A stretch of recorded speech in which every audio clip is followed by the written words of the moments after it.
Exactly the same. It's 3-bedroom, 2-bath. It's got a nice, when you come upstairs, it overlooks down into the living room.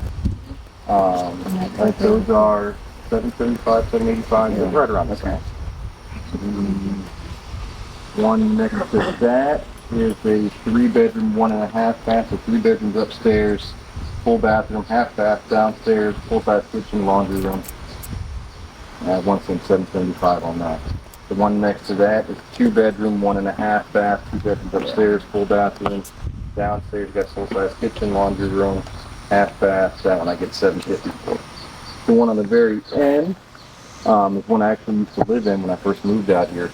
That's a 4-bedroom, 2-bath, full-size laundry room, kitchen. And that one I get $840. How's the rent growth look like every year? Do you raise it $25, keep it the same? The last few years, maybe 10 or 15 bucks, just if my insurance is going up.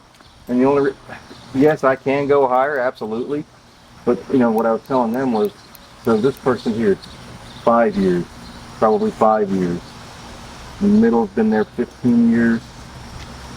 That one is probably 5 years. The one next to 2 years, and then the one next to 10 years. Got it. I don't like raising the rents if they're not moving out. Right. If someone moves out and I have to go in and do a lot, then yeah, I'll jack up that rent $100, $150. But if they're not moving out, then I'm not spending money on turnover and changing. So that's kind of been my philosophy, and it works. The taxes are low here. I don't know if you guys have seen that, but the taxes are low. My insurance is low, so there's really, You self-manage? I do. You'd be interested in staying on as manager? I would. All right, good to know. Yeah, I mean, between my mom lives like on the next street over, so she does a lot of it for me. I paid her car and little things like that, and it gives her something to do. She's retired. Yeah. She babysits my brother's kids, so it gives her a reason to get out of the house. So yeah, absolutely, I'd be interested in staying on and managing. I'm actually thinking about doing some more property management as well as buying some other things. Good. So you don't own the one on the corner? The house here? Yeah. No, but my understanding is, and I can do some more research, that I had first right of refusal when I bought this property. So when I first bought this lot was empty. I paid extra to get this lot, which was owned by them. So my understanding was first right of refusal got passed on to me if they ever wanted to sell. I talked to them maybe a year ago, and just wasn't interested in selling at that time. Yeah. I was just curious. Owning this whole little block here. Yeah. That was my goal, and I was thinking when I was building these is when I was really talking to them. I figured I could probably get 2 more of these on here at that time if I had that lot. Just kind of turned them. Yeah. They just weren't interested in selling. What's your least favorite thing about these properties? Least favorite? I don't think I have a least favorite. This property, like I said, everyone that's been here for years. They don't call me, they don't bother me unless there's something that needs to be fixed, and if something needs to be fixed, it's done within 24 hours. Unless it's something I gotta wait on parts for, but I know everyone in town, so if there's an AC down, it's getting fixed today. Yeah. If there's an oven down, it's getting fixed today. Whatever is gonna be down is gonna be fixed today unless we're waiting on parts. On the other property, I would say my least favorite, at least to my mom, there's 2 or 3 tenants that are just pain in the ass. But that comes with business. Yeah. My mom deals with it, and when she has a headache, she'll call me, and she gets to vent to me for 15 or 20 minutes. I'm like, yeah, okay. If there's a problem, let me know. I'll go take care of it. That's about it. All right. So just toured this last property. This is 16 units, 4 plexes. I think total it was 24 units. Here in Caldwell, a really small town. Let's see what the population is here. There's 4,000 people who live here in Caldwell.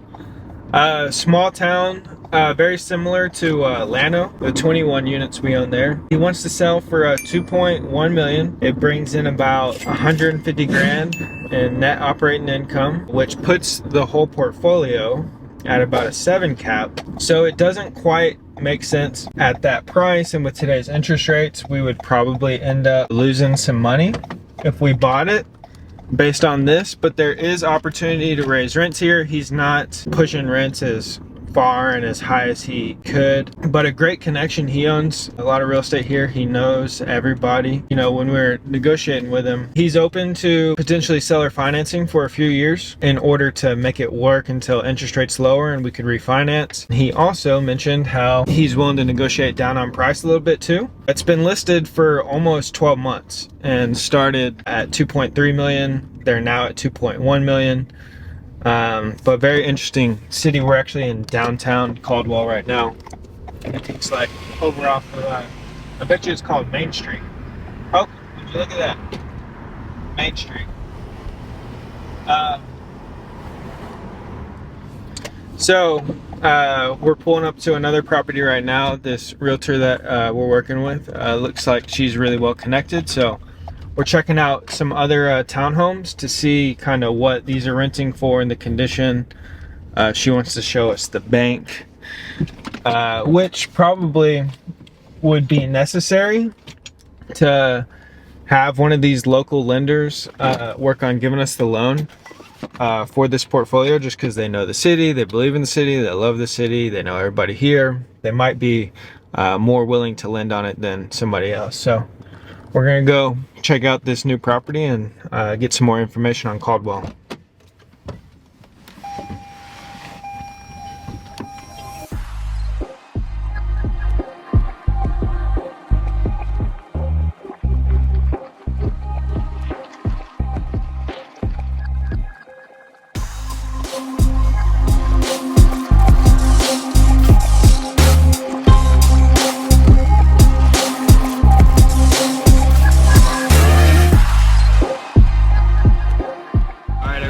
This right here is Goat. Rob, How's it going? tell the people about yourself. Just started with TRE a couple months ago. Excited to get going. We're already looking at deals. We're in Caldwell, Texas right now. So Part of the just entrepreneur community. part of the entrepreneur community. We just looked at 26 units here in Caldwell and, you know, figuring out ways to get it done. What'd you learn about today? It's good to go walk the properties. It's good to meet the owners. You learn a lot about it that way. It's all about the story. Yeah, what's the story? Story is he's trying to get out of it. He has other things he wants to do. He's been self-managing it for a while and he's just kind of ready to move on. He didn't give us the real reason. No. He mentioned those storage units, but I don't think that's the real reason. So anybody who wants to sell right now, they don't necessarily have to, but like this is the worst time to sell ever, right? Yeah. So the fact that he does want to sell right now shows that there's some true motivation there. We just don't know what it is yet. We need to figure it out. But he was not open to talking about it today. But good properties. What do you think about the city here? It's nice. What's It looks the like they're population? redoing it. The population of Caldwell, I'm not sure. 4,100. 4,100. Okay. So a smaller city, but we're close to College Station. A lot of people commute there. The agent said that it's oil, gas, and farming mainly around here is the main industry. Yeah, good little city. I like those units too. Yeah, 2 of them just built in 22, and then he's been slowly remodeling them as tenants move out. Yeah, I think there's definitely some opportunity there. The opportunity's kind of capped a little bit, right? But depending on what our agent sends back to us on rental analysis, that'll help out a lot, seeing what we can raise rents to eventually. Owner's open to seller financing for a few years, maybe. He also knows that his price isn't the right price, otherwise it would have sold already. He understands the current market and economy, so that's good that he knows what's going on. He seems reasonable, but we'll see if we can work a deal, and then we're going to go view a motel next, right? Rockdale. Rockdale, the unspoken city.